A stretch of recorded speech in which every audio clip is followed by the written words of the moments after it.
This is all that's left of what was once known as the old Las Vegas Strip.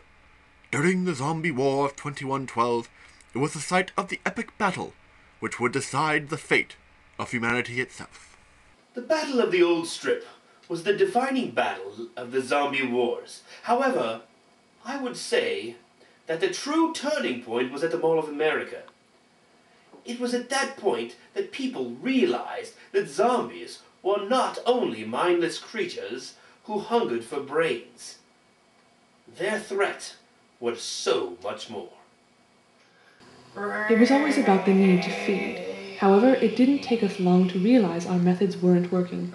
We knew the humans feared us, but the individual was weak. We realized that we had to take advantage of our superior numbers. This also didn't turn out so well.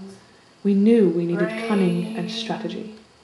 With the advent of the great zombie leader, Barain, loosely translated as "he who will rain down doom upon our enemies," the zombies started to unite in a way they never had before. This charismatic zombie leader soon gained the loyalty of thousands of New York zombies, and together they promptly took the island of Manhattan. Still, most Americans refused to acknowledge the zombie threat. Some even staged marches across the country to fight for zombie rights. These protesters were promptly eaten and ended up joining the zombie army. Americans knew something had to be done, so they looked to the natural leader in this kind of situation, the #1 ranked Dead Rising player in the world, Scotty West. Americans felt comfortable with West as their leader. Before then, zombies were only found in video games and in movies. So it seemed a perfect place to go to the entertainment industry to find people who had experience fighting them.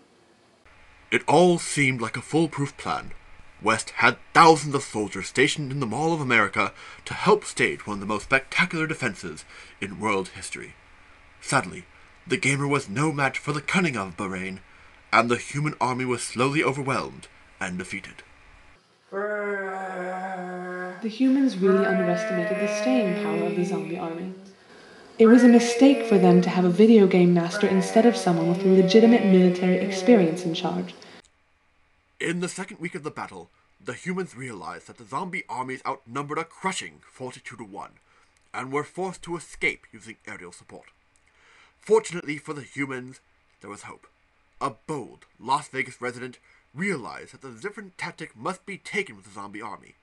She recruited retired military leaders from San Diego, California to help plan the assault, using the Golden Nugget Hotel and Casino as a base of operations. As the zombies marched west, so did thousands of Americans. The army at the old Las Vegas Strip became 85,000 strong. The generals knew that this was the place they would make their stand. The generals knew that the key to defeating the zombie army was accurate military intelligence. So they sent out Private Henry Frigg to infiltrate their army. However, their plan had one fatal flaw.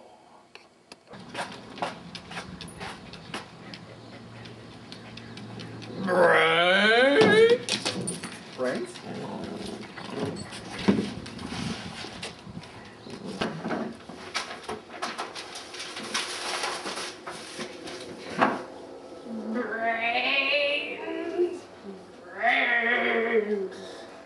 Brains? Okay.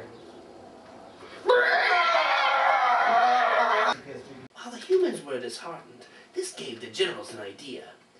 They realized the importance of the zombie leader. The humans realized that the zombies were mindless without their leader. As the zombies overtook the old Las Vegas Strip, the leader took his throne on a balcony of the Golden Gate Hotel. Little did he know of the sniper that was waiting for him. It was a difficult time for all of zombiekind.